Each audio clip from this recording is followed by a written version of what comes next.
Welcome to Beyond Six Figures, the podcast that helps business coaches to micro-niche, get noticed, and become fully booked. Learn from top industry leaders who've successfully taken their businesses and their lives beyond six figures. Get ready to level up your coaching business and make this world a better place, one business at a time.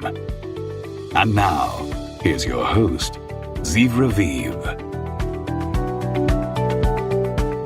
Hello and welcome to Beyond Six Figures. Our guest today is Tim Brownson, a veteran coach and marketing strategist with nearly 4 decades of experience across sales, personal development, and online business. Tim is the author of The Clarity Method and a specialist in helping coaches master ethical marketing by aligning their messaging with core values. In today's episode, we dive into how coaches can stand out in an AI-saturated landscape, use value-based storytelling to attract ideal clients, and build sustainable practices without hype or burnout. Hello, Tim. Thank you for the time. Thank you for joining the show. How are you? I'm good, Ziv. It's good to be here. Thank you very much. So I want to start with your journey. How did you get to be a coach, to be a business coach? What's your journey? Okay, so back in 2004, I was working in corporate sales and incredibly stressed. And I took a stress management diploma at Sheffield University in the UK. And somehow I heard about life coaching. I can't even remember where I heard it now, but at that time. So I signed up to do a life coaching course in 2005 to train to be a coach, just really to make me a better manager and to have the tools for myself. And when I did it, I absolutely loved it. And we were planning to move to the US in February 2006. And the thought of going from a well-paid job with 5 weeks paid vacation a year to a well-paid, stressful job with 1 week's paid vacation a year wasn't very appealing to me. So that was maybe thought, okay, well, why don't I give this a go? I can afford to try it out. How hard could it be? Very hard was the answer. But that was my naivete at the time. And so I walked out of my coaching job, my sales job 6 months before we moved. And I've been a coach ever since. So your coaching clients, how do they usually find you? For the most part, I mean, because I've been doing this so long, I've got a reasonable size list. I've got quite large followings on social media, Reddit and Facebook, LinkedIn, etc. And also I've been traditionally very good at SEO. So I built my business on the back of SEO. So I still get quite a lot of traffic to my website through sort of organic searches like how to get more clients, that kind of thing. So predominantly that, and of course referrals. So I've got a broad sort of spectrum of how people can find me, which is how I like it. And then if something goes south, I'm not tied to any one thing. Tell me a little bit about the Clarity Method. Is that a system that applies to all businesses or mostly for business coaches or coaches? Right. So, I mean, the Clarity Method was something I developed way back. I'm going back into the late noughties now. And the book was originally called Aligning with Your Core Values. And I used it with clients to help them understand what their core values are, because if you don't know what your values are, it can create a real sense of stuckness and you don't understand why you're making poor decisions or why you're just not able to make decisions. So I used to use it a lot with clients. And then I started developing something called anti-values, which are what are the things that we push away from. Because core values are great and they're super important, but we also need to understand the things that we're not prepared to accept. So, and then marry the two. So originally the book was just for coaches to use with their clients. And then when AI came along, I started thinking, a little bit before that, but maybe coaches can use this in their own marketing. So predominantly the messaging, but also to some extent the positioning as well. So how can you use values to really help you stand out with your marketing? And of course, one of the things that AI has removed is that option to stand out because you're an expert, because almost anybody can look like an expert by creating a lot of AI content. But when we start to bring our values and making the kind of stuff that we're writing about more human and about us as a personal brand or a small business brand, then that allows us to separate ourselves from AI and all the people that are just churning out AI content. Let's talk about the AI phenomena. It seems like a lot of coaches uses AI in a way that almost like floods the platforms with content that is AI generated. And I even dare to say, to ask, like, there's the risk of losing some part of the soul of the creator, of the business coach, of the coach, when the AI is used so often and so profoundly. Mm-hmm. So what are some of the concerns that you see in regards to using AI? For pretty much what you said, Ziv, it's this. So LinkedIn's probably the best example I see this at the moment, which is so much content that's AI produced. And like you say, it's soulless. And for somebody, so I use AI never less than 2 hours a day, sometimes as much as 4 hours a day. But I tend not to use it for writing. I might use it for drafting an idea or cleaning up a post afterwards, but I certainly won't use it to write the guts of a post. Because you can spot AI content almost immediately.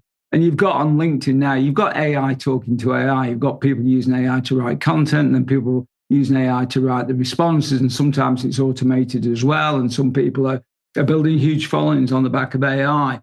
But I believe this could be, me pushing against the tide somewhat, Ziv. But I think there's going to be a flip at some point. I think people are going to say enough's enough, and they're going to start looking for content. And maybe this is why Substack is doing so well, that people are going to look for content that's really got that human feel to it.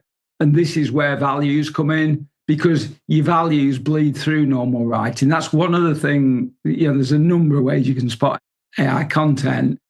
But that lack of values, that lack of humanness, that lack of feeling connected to the writing is probably the number one thing. So I think, and I hope, there's going to be a pushback when people just get fed up with this.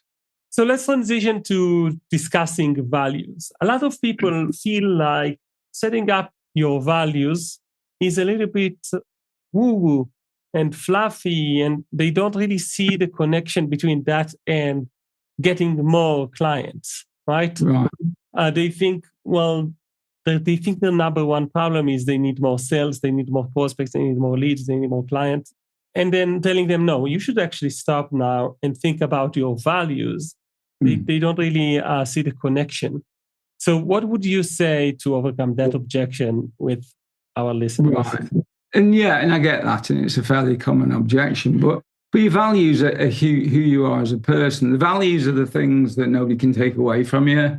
They're basically what we die for, things like connection, health, family, stability, security, love, etc. These are things that drive us as human beings. They're what get us out of bed in the morning. So I would say to any business owner, if you want to earn, say you want to earn $1 million in the next year, there's a reason for that that's underpinned by values. Well, why do you want that $1 million?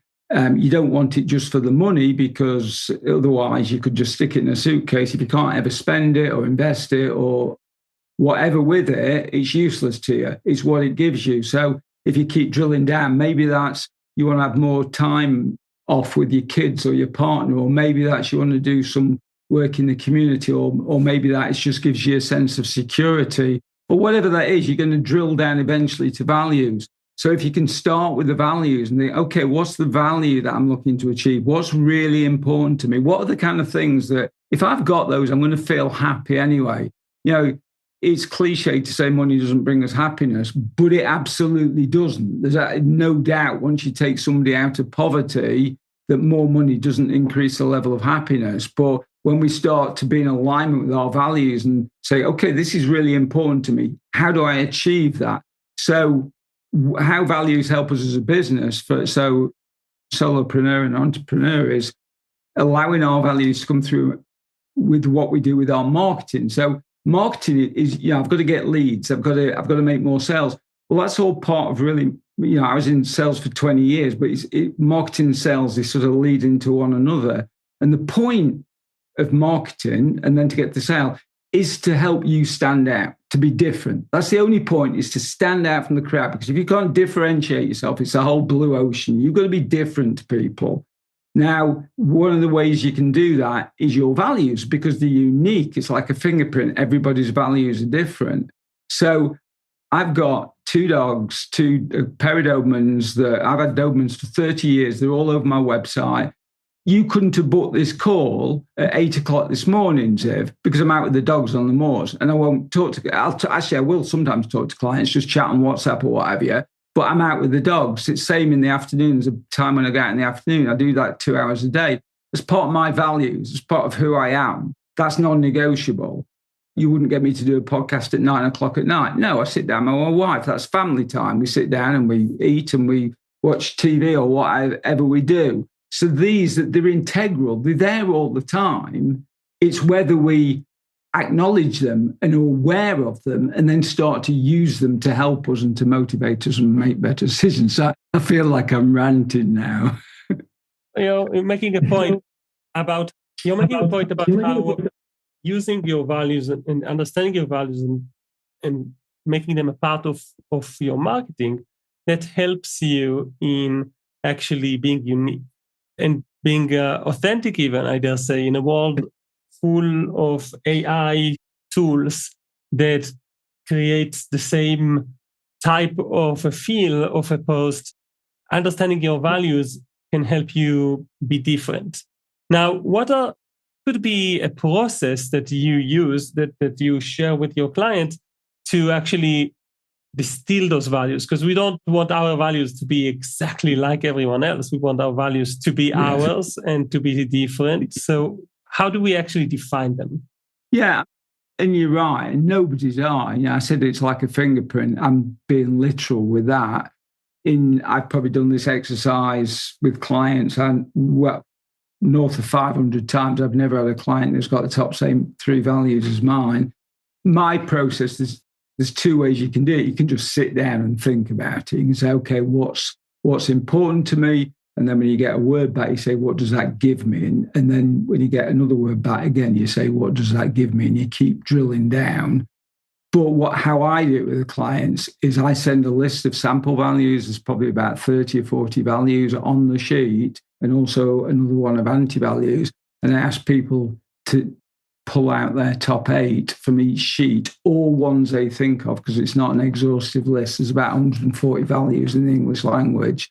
Then I have a system of ranking them. I won't go into it now because it looks fairly complicated. It's just I ask what's more important, A or B, then A or C, then A or D, and I go through it until we have a hierarchy, basically. And then I'll go back to the client and say, okay, does this look right? Does this feel right to you? Do you get a sense that this is right? I've got family. Number 1, is family the most important thing to you? Does everything else come behind that?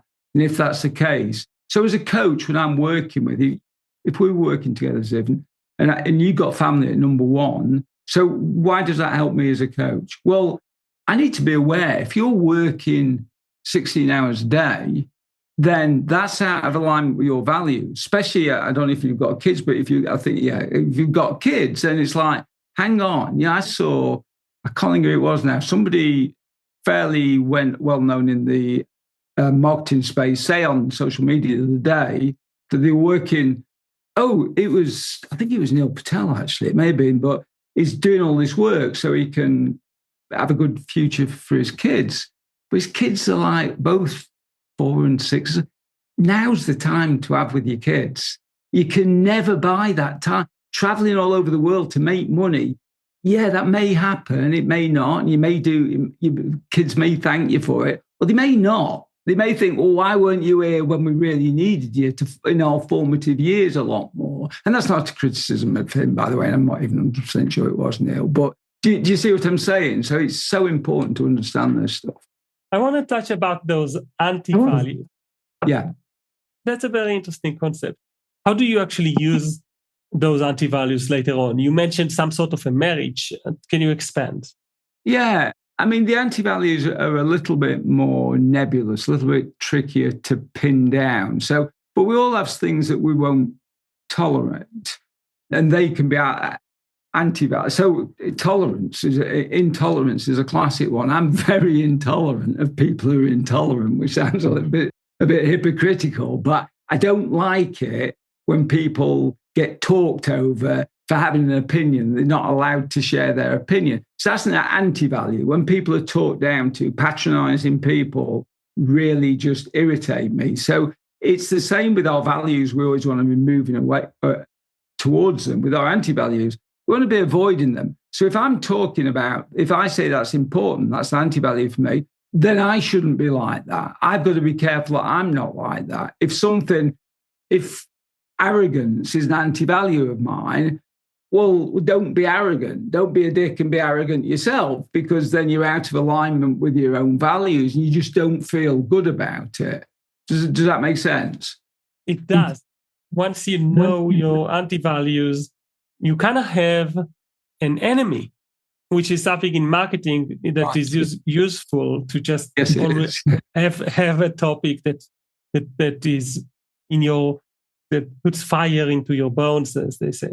So what's interesting and exciting in the future of you as a business owner? What excites you these days? AI excites me massively. Just let me take a step back, if I may, Ziv. What I want to say also about the values, which I should have said right at the get-go, is these should feed into your client avatar, your ICA. So your ICA, when you get into the the psychographic side of it, the values should be in that, so they lead to decisions. So sorry about that. Yeah, AI. I mean, like I said before, I spend at least 2 hours a day, usually quite a lot often with that. Whenever I'm out with the dogs, I'm listening to podcasts about AI and marketing and figuring out where it's going and what the opportunities are. And I think we don't, I'm old, I'm 63, and I was here at the beginning of the internet and saw how that changed, when I can remember telling a sales manager that Case New Holland were my biggest client, and we had a fax through saying that they were only going to use email for requests to tender in the first of the next year, whenever this was, 1997 or whatever. And him saying, "Oh, that email will never catch on, Tim." I'm like, "Well, it probably will." I wasn't that sure, but now you look back, AI is going to do the same again. And the people that are pushing back at AI at the moment are the people that are under threat from it, or the people that don't understand what's happening and how fast the change is coming and what it's capable of doing.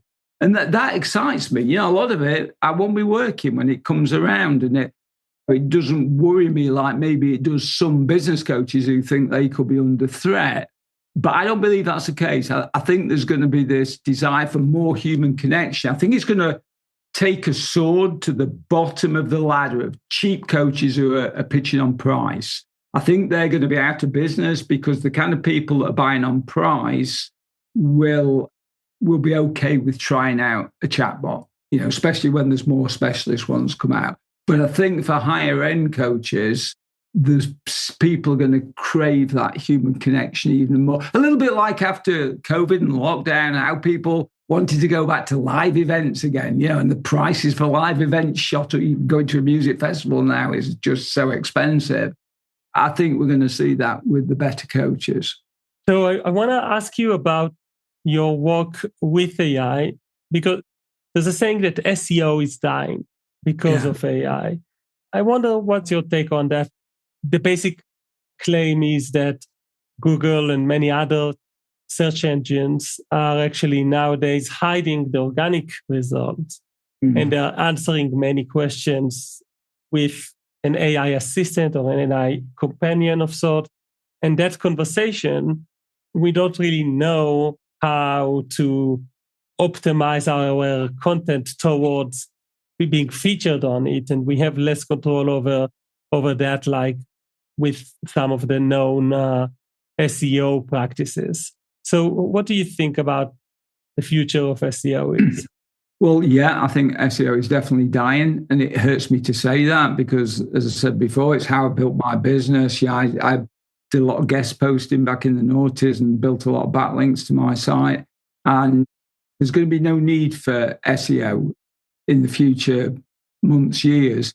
That's the downside. The good side is that AI is going to be able to evaluate whether a site has got authority and expertise and trust and good content without necessarily looking for backlinks. So the way to manipulate SI by buying backlinks or just getting some good backlinks, that's going to diminish. So, but I think what's going to be more important, Ziv, is that I think it's going to be more important that we're in multiple different places. So there's a reason why I've decided to do more podcasts again. There's a reason why I've started a sub on Reddit and when I'm being on different social media platforms. And I haven't asked for testimonials for years from clients because I've never needed to because I'm always full and it's not a problem for me. Now I'm starting to think, I'm trying to be aware of, I still don't need to now, but might in a year's time. And that's what I think it's the whole cliche of skating to where the puck's going rather than where it is now. At the moment, I'm fine. I'm still getting decent traffic and sign-ups to my list, but nobody can predict what's happening. Google's referral rate is dipping alarmingly. The referral rate from the LLMs is almost non-existent. Claude, I think, is 1 in 40,000. I think it's 1 in 2,500 at the moment for ChatGPT, and that's going to dip as well. You will get quality traffic if you can rank, probably bottom of funnel traffic from LLMs. But, there's a lot to be aware of. And I think just getting yourself out there, for people who are solopreneurs, building up your profile so that the LLMs can join all the dots and think, okay, this is Tim Brownson. I can see him there and there and there and there. He must know what he's talking about. He's got some form of authority. He's on loads of podcasts, et cetera, et cetera. So that's what I'm encouraging all my clients to get offline as well. Talk to people offline whenever you can about what it is you offer. That I built my business zero offline, but you could in the late noughties. It was possible to do that. I don't even know if it's possible now unless you've got a load of money to pour into paid ads. I think now it requires getting offline and just being in front of as many people as possible. It's old school, basically. Just get in front of as many people as you can. I completely agree. It's like a pendulum where we used to ask the butcher and the carpenter of the tribe, of the little town, who should we use for this and for that? And they would give us recommendations and people would know each other. And the internet happened. And now with AI and with the amount of noise out there, with all the platforms and people flicking their fingers all day long, looking for that dopamine hit, you see situations where people are back inside bubbles, these big thick bubbles of tribes, and they're back to trusting people within the tribe. They always trusted people in the tribe, but now they just, the message can't reach them through the bubble. So creating relationships, creating real face-to-face, even through Zoom, those type of conversations can make a huge difference in marketing. And I even dare say that any platform you choose to focus on that doesn't also generate a soft metric, which is meetings, right? A conversation, an engaged conversation. If it doesn't generate that, then you're probably just doing busy work. What do you think? Yeah, I mean, it is all about engagement, isn't it? I only go in places where I can have conversations. I don't like, you're right, in terms of that. I've got 4,500 followers on Twitter, X or whatever. Don't post on there. I haven't posted on there for a number of years. And I will get no engagement. Nobody cares. There are this sort of legacy followers and what have you from when I did use Twitter a lot.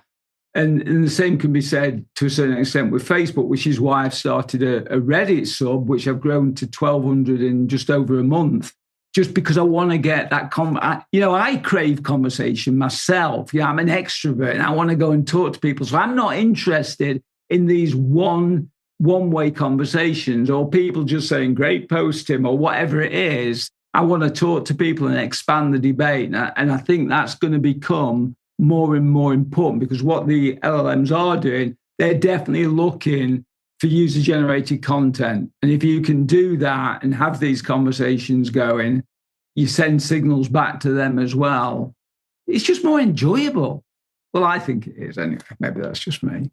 Well, I completely feel the same, even though I'm an introvert. But I still see the value of conversations. And I still think that they're just like they're fun. I enjoy exchanging ideas. I enjoy learning.